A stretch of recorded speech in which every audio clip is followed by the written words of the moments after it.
Hello everyone, welcome to my channel.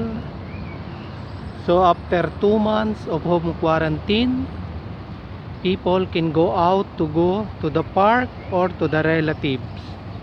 So I take advantage for this so that I can breathe fresh air outside.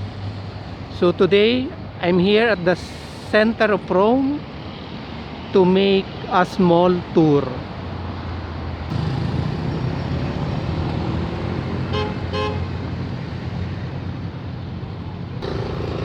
So in front of me is the Bocca La Verità, the Mount of Truth. So if you have been here, enjoy your moment at this time. So it's so nice to see again this one. So this is Circo Massimo, a big park wherein the big event can be held here.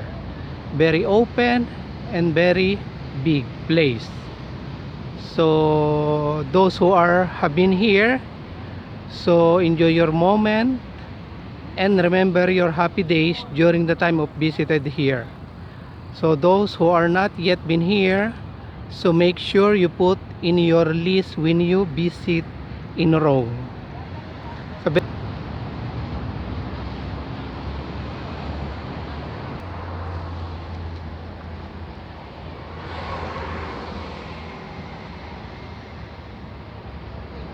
How beautiful Rome is. Surrounded by towering trees, so green, so relaxing.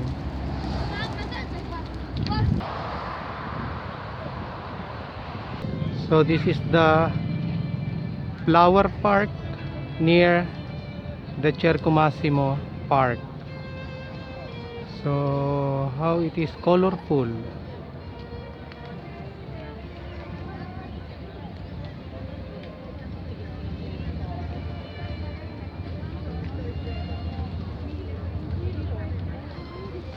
So beautiful. More flowers are here. So beautiful.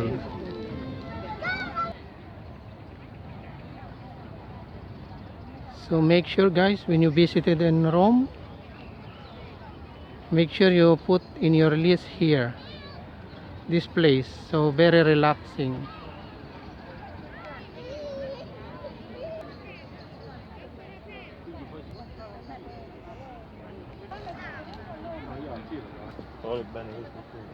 Scusa, il candelabro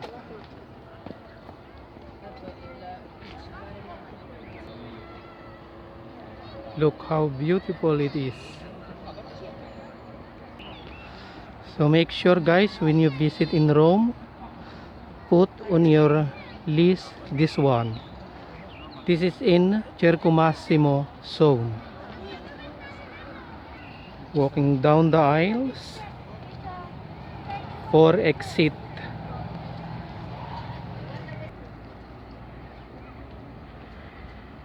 There is an arc like a wedding style. So this is also part of Circo Massimo. So Rome is really beautiful, we cannot deny that.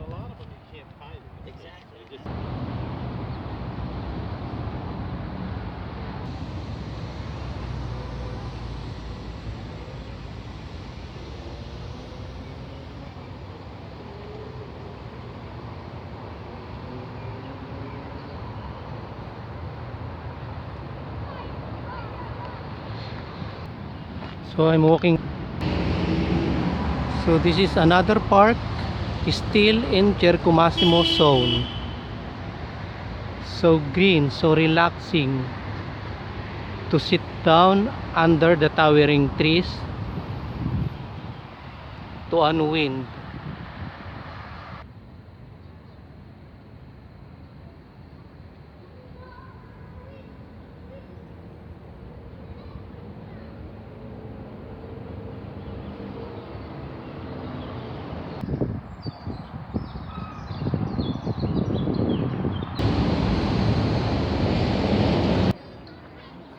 So this is Colosseum, but nobody can allowed to enter for social distancing rules.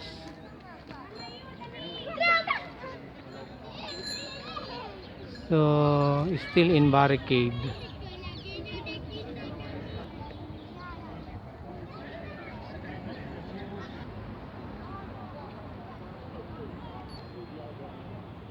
So maybe the next tour vlog we will enter inside. So watch out for that, guys. So how beautiful it is, the Rome.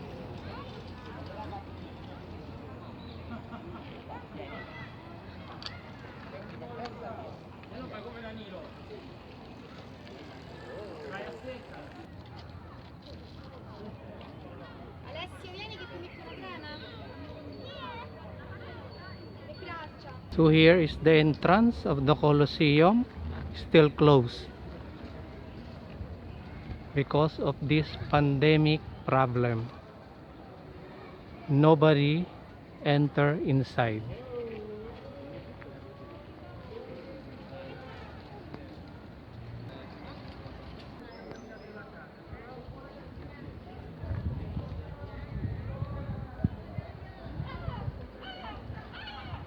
So this is the main entrance.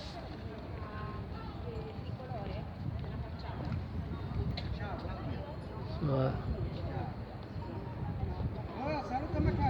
so if you have been here, remember at this moment your happy days during the time you visited here.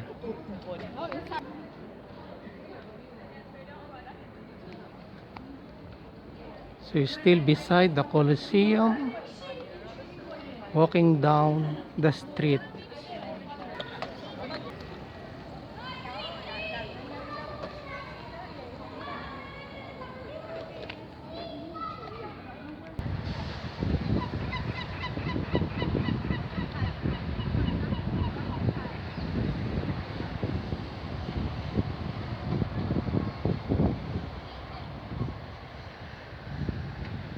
Here in the upper part,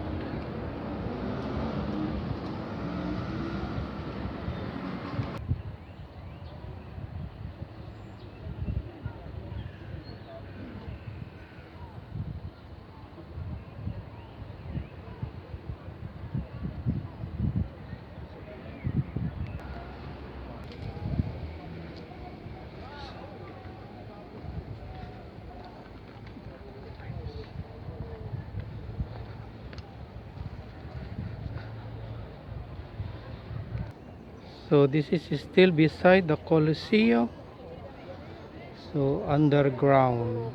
So I don't know what is here, but I'm sure it's 100 years ago constructed this one.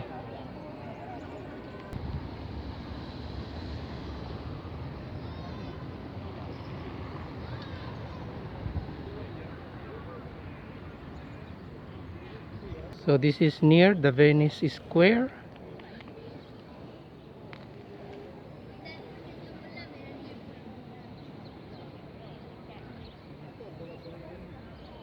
It's very hot, guys.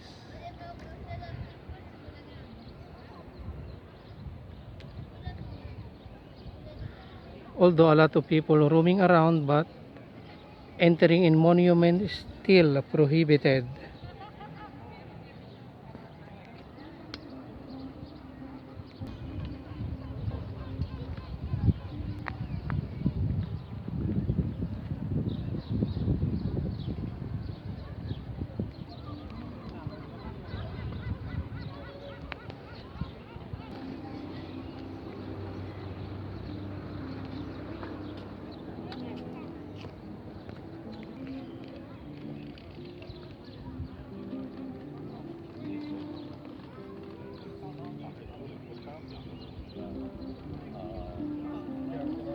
Era partito da 8.000 a quanto diciamo?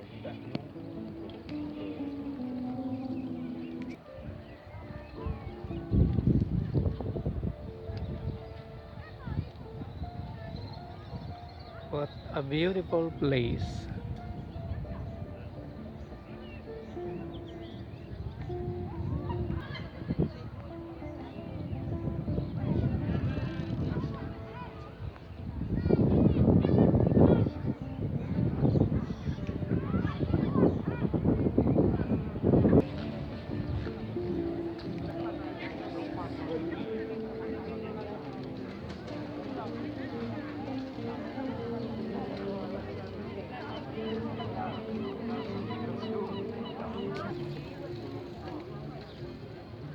So this is also near the Colosseum. A lot of undergrounds during the ancient time. Un filino più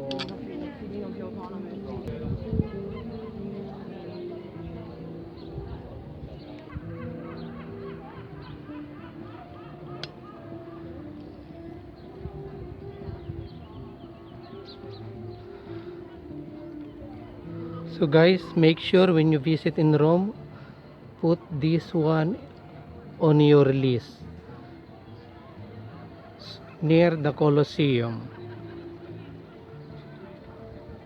Very memorable and very beautiful.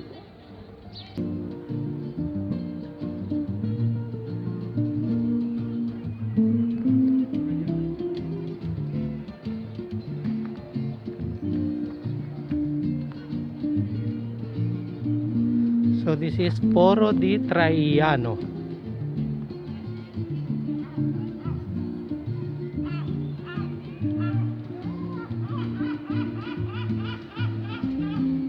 That is the Venice Palace. But entering inside is still prohibited. So it's still closed. Nobody enter inside.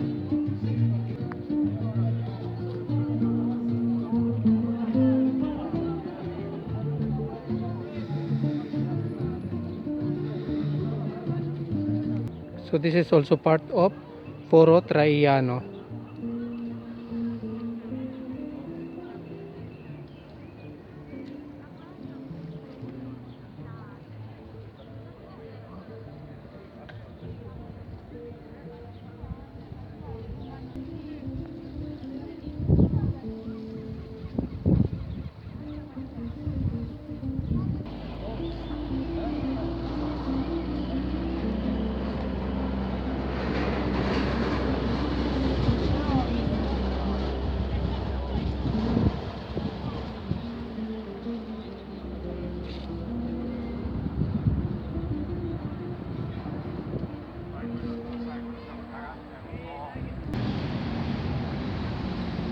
Okay guys, for the meantime, this is all I can share with you because entering in monuments are, are still prohibited.